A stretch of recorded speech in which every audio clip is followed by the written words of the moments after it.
যারা আমার এই প্রতিষ্ঠানের নামে এই জাতীয় মিথ্যা প্রচার, শুধু আমার প্রতিষ্ঠানের নামে নয়, যেই কোনো প্রতিষ্ঠানের নামেই এই ধরনের মিথ্যা প্রচার করবে, আমি সবগুলো মিথ্যা প্রতিবেদনের প্রতিবাদ জানাচ্ছি। যেন এই জাতীয় সাংবাদিক যেন কখনোই এই এখনকার সময়ে এসে 24-এর পরে এখনকার সময় এসে এই জাতীয় এই মানে কৃষ্টি কালচার বা এই জাতীয় যে চক্রান্ত ষড়যন্ত্র এগুলো যেন ভবিষ্যতে না হয়। হাজীগঞ্জ বাগে জান্নাত মহিলা মাদ্রাসা ও ওবাইদিয়া হাফেজিয়া মাদ্রাসার বিরুদ্ধে মিথ্যাচারের প্রতিবাদ। মোহাম্মদ শাহ আলম ভূঁইয়ার তথ্যচিত্রে বিস্তারিত। চাঁদপুরের হাজীগঞ্জ বড় মসজিদের উত্তর পাশে আমিন রোডে অবস্থিত বাগে জান্নাত মহিলা মাদ্রাসা ও ওবাইদিয়া হাফেজিয়া মাদ্রাসা পুরুষ শাখা অবস্থিত।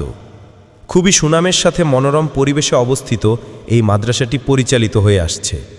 উন্নত শিক্ষা ব্যবস্থা, অভিজ্ঞ শিক্ষক শিক্ষিকা, মানসম্মত খাবার, ছাত্রছাত্রীদের যত্ন ও নিরাপত্তার সাথে এই বাগে জান্নাত ও ওবাইদিয়া হাফেজিয়া মাদ্রাসাটি দক্ষ পরিচালক দ্বারা পরিচালিত হয়। তাই প্রতিহিংসার বশবর্তী হয়ে মাদ্রাসাটির নামে মিথ্যা, বানোয়াট ও অপপ্রচারে লিপ্ত হয়েছে একটি অসাধু হলুদ মিডিয়া চক্র। প্রতিষ্ঠান থেকে কোনো ধরনের আর্থিক সুবিধা নিতে না পেরে এই জাতীয় মিথ্যা ছড়িয়েছে বলে জানিয়েছেন প্রতিষ্ঠান প্রধান হাফেজ মনিরুজ্জামান উবাইদি। তিনি এই মিথ্যাচারের তীব্র নিন্দা ও প্রতিবাদ জানান।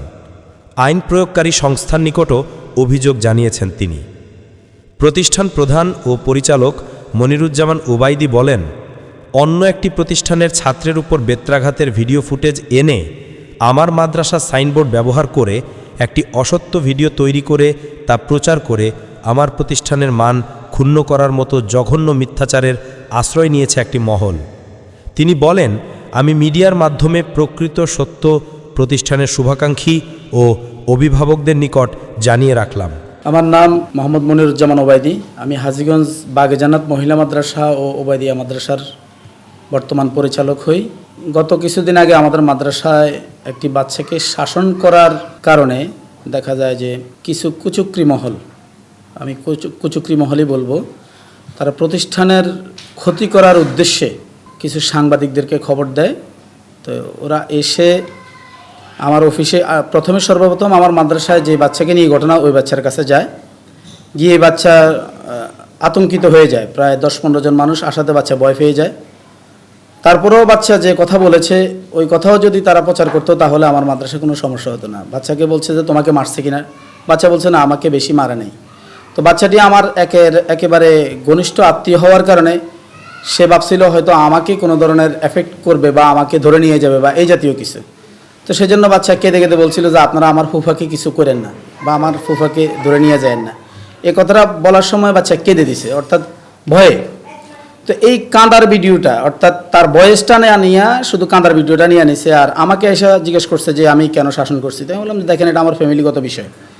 1 নম্বর এটা আমার ফ্যামিলিগত বিষয়। 2 নম্বর বলা হচ্ছে যে এখানে আমি যে পরিমাণ শাসন করছি এটা তো সাংবাদিক হওয়ার কথা না। মাত্র 3টা বেতের আঘাত করা হয়েছে। তো 3টা বেতের আঘাতের মধ্যে মাত্র 1টা বেতের আঘাত বাচ্চার হাতের তালুতে লাগছে আর 2টা বেতের আঘাত তার জামার উপর দিয়ে গেছে। তো এটার জন্য তো রিপোর্ট হওয়ার কোনো প্রশ্নই ওঠে না। তাই আমি বললাম, উনি আমাকে বলতেছে আপনি কীভাবে মারতে পারেন কিনা, মানে উনি আমাকে খুব গরমাগরমি ধমকাধমকি, মানে অর্থাৎ উনি জোরপূর্বক এক হিসাবে মানে আমাকে উত্তেজিত করার জন্য উনি আপ্রাণ চেষ্টা চালিয়েছে। তারপরেও আমি বলছি দেখেন, আমি যে কী পরিমাণ শাসন করছি এটাকে আপনি দেখছেন? আপনি তো এটা দেখেন নাই। তো 3টা বেতের বাইরের কারণে এখানে সাংবাদিক আসবে এটা তো প্রশ্নই ওঠে না। আর আজকে যদি আমি এই বাচ্চাকে যদি শাসন না করি, যে অন্যায় করছে এই অন্যায়ের কারণে যদি শাসন না করি, তাহলে এই বাচ্চা যদি পরবর্তীতে কোনো অকারেন্স ঘটায় তার জন্য কি আপনারা দায়ী হবেন? দায়ী তো আমরাই হব। এই কথাবার্তা সবগুলো কাটছিট করে উনি শুধু এতটুকু নিছে যে হ্যাঁ ঠিক আছে আমি মারছি, আমি মানলাম আমি মারছি, কিন্তু কি কারণে মারছি ওই কথাগুলো বাদ দিয়ে উনি এই কথাটা নিয়ে গেছে। নিয়ে কি করছে, অন্য আরেকটা মাদ্রাসার নির্যাতনের, মানে বাচ্চাকে যে পিটাইছে একেবারে মাথার তালু থেকে শুরু করে পায়ের তালু পর্যন্ত একেবারে সব দাগ, প্রচুর পরিমাণে শাসন করছে। এই শাসনের পক্ষে আমরা না। আমরা প্রথমেই বলছি যে এই জাতীয় শাসন আমরা করি না। ওই ভিডিও ফুটেজটা এনে আমার মাদ্রাসার সাইনবোর্ড ব্যবহার করে আমার এই কথাটুকু নিয়ে আর বাচ্চার ওই কাঁদার অভিনয়টা নিয়ে ওনারা আমার নামে একটা অপপ্রচার চালিয়ে দিয়েছে। এখন ঘটনা হচ্ছে, যেই বাচ্চাকে শাসন করা হয়েছে, যেই মাদ্রাসাতে এই বাচ্চাকে শাসন করা হয়েছে একেবারে দাগ টাক ফেলাই দিয়েছে, ওই বাচ্চার মাদ্রাসার সাইনবোর্ড কেন ব্যবহার করা হয় নাই? আমার মাদ্রাসার সাইনবোর্ড কেন ব্যবহার করা হয়েছে? হ্যাঁ, তাদেরকে প্রশ্ন করলে তারা বলে যে আমরা কয়েকটা মাদ্রাসার রিপোর্ট এখানে তৈরি করছি। এখানে তো কয়েকটা মাদ্রাসা দেখিনি, আমি শুধু আমার মাদ্রাসা আর যে মাদ্রাসার এই ঘটনা ঘটছে ওই মাদ্রাসায় দেখানো হয়েছে, কিন্তু আমার মাদ্রাসার সাইনবোর্ডটা কেন এখানে শো করা হলো? এক। দ্বিতীয় নম্বর কথা হচ্ছে বাগেজানাত মহিলা মাদ্রাসা এটার সাথে কোনোভাবেই জড়িত না, কিন্তু আমার বাগেজানাত মহিলা মাদ্রাসার সাইনবোর্ডটাও তারা এখানে ব্যবহার করছে।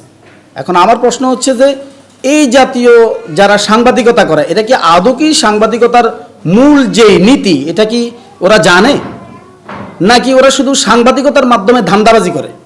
আমি এটা দেশবাসীর কাছে জানতে চাই, এবং যারা এই ভিডিও দেখে বিভ্রান্ত হয়েছেন এদেরকে আমি বলবো যে আপনি তদন্ত করে দেখেন আসলে বাস্তবে ঘটনাটা কি।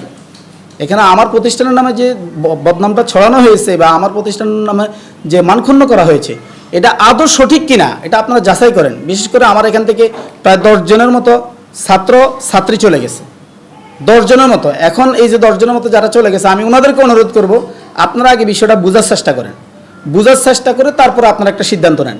যেহেতু নিয়ে গেছেন, যাক, আমি ওনাদেরকে বারবার রিপ্লাই করব না যে নিয়ে আসেন বা কিছু। আমার কথা হচ্ছে যে আমার এখানে আপনারা বাচ্চা দিবেন আমার পড়ালেখা দেখে, আমার চেহারা দেখে বা আমার প্রতিষ্ঠানের এই পরিষ্কার পরিচ্ছন্নতা আছে কিনা ওইগুলো দেখে আপনি এখানে বাচ্চা দিবেন না। আমার এখানে দিবেন মাদ্রাসার যে নৈতিক যে 3টা দায়িত্ব, 1 নম্বর পরিবেশ, 2 নম্বর পড়ালেখা, 3 নম্বর হচ্ছে আমার এখানে যারা থাকে তাদের খাওয়া দাওয়ার মান। এই 3টা আপনাদের ঠিক আছে কিনা এটা দেখেন। আর যে মিথ্যা অপপ্রচারগুলো আমার প্রতিষ্ঠানের নামে ছড়ানো হয়েছে, এই মিথ্যা অপপ্রচারগুলো আসলে বাস্তব কিনা এটি তদন্ত করে তারপর একটা সিদ্ধান্ত নিয়ে, হুট করে কোনো সিদ্ধান্ত নেবেন না। যারা আমার এই প্রতিষ্ঠানের নামে এই জাতীয় মিথ্যা প্রচার, শুধু আমার প্রতিষ্ঠানের নামে নয়, যেই কোনো প্রতিষ্ঠানের নামেই এই ধরনের মিথ্যা প্রচার করবে, আমি সবগুলো মিথ্যা প্রতিবেদনের প্রতিবাদ জানাচ্ছি। যেন এই জাতীয় সাংবাদিক যেন কখনোই এই এখনকার সময়ে এসে 24-এর পরে এখনকার সময় এসে এই জাতীয় এই মানে কৃষ্টি কালচার বা এই জাতীয় যে চক্রান্ত ষড়যন্ত্র এগুলো যেন ভবিষ্যতে না হয়। এছাড়াও অভিভাবক সমাবেশে আগত সকলে এই ন্যাক্কারজনক ঘটনার তীব্র নিন্দা ও প্রতিষ্ঠানের বিরুদ্ধে ষড়যন্ত্রকারীদের প্রতি ঘৃণা প্রদর্শন করেন। কাউসার আলম মীর নামের যে ছাত্রকে জড়িয়ে আঘাত করার মতো মিথ্যা নাটকটি সাজিয়েছেন, সেই ছাত্র বলেন, মোহাম্মদ কাউসার, আসলে আমি একটু দুষ্টামি করছি, দুষ্টামির কারণে আমার ফুফা আমাকে বেতের বাড়িতে সবগুলো পাঞ্জাবি ফুটে আর একটা হাতের তালে লাগার কারণে ইয়ার পরের দিন রাতে আমি ফোরতাম বসার পরে সাংবাদিক আসার পরে বলতেছে এই খাগড়াছড়ির কাউসারকে। আমি বলছি আমি পরে বলতে অনেকজন আসার পরে আমি ভয় পাওয়ার পরে কান্না পরে আমি বলছি আমার ফুফাকে কেউ কিছু করবেন না, এটা বলছি। তোমাকে কোনো বড় ধরনের কোনো আঘাত করেছে? জি না। তোমাকে কোনো মানে তোমার কোনো ক্ষতি হয়েছে বা ব্যথার দাগ লেগেছে এরকম কোনো ঘটনা ঘটেছে? জি না। যে ছাত্রের ভিডিওটা দেখানো হয়েছে বড়িতে মায়ের দাগ, ওটা কি তোমার এই প্রতিষ্ঠানের কোনো ঘটনা? জি না, ওটা কমি মাদ্রাসার ঘটনা, আমার শরীরে কোনো মায়ের দাগ নেই। ছাত্রের পিতা শফিউল বশর মীর বলেন, আমার সন্তানকে প্রতিষ্ঠানের কোনো শিক্ষক বেত্রাঘাত করেনি, এটা সম্পূর্ণ মিথ্যা বানোয়াট অপপ্রচার করা হয়েছে। আমি বাগে জান্নাত ও ওবাইদিয়া হাফেজিয়া মাদ্রাসার বিরুদ্ধে করা এই ষড়যন্ত্রের প্রতিবাদ জানাই। উল্লেখ্য, হাজীগঞ্জ বাগে জান্নাত মহিলা মাদ্রাসা ও ওবাইদিয়া হাফেজিয়া মাদ্রাসা আয়োজিত অভিভাবক সমাবেশে অভিভাবকদের উদ্দেশ্যে সত্যতা তুলে ধরা হয় এবং ষড়যন্ত্রকারী অসাধু হলুদ মিডিয়া কর্মীদের মিথ্যাচারের বিরুদ্ধে মাদ্রাসা অফিসে এই প্রতিবাদ সমাবেশ করা হয়।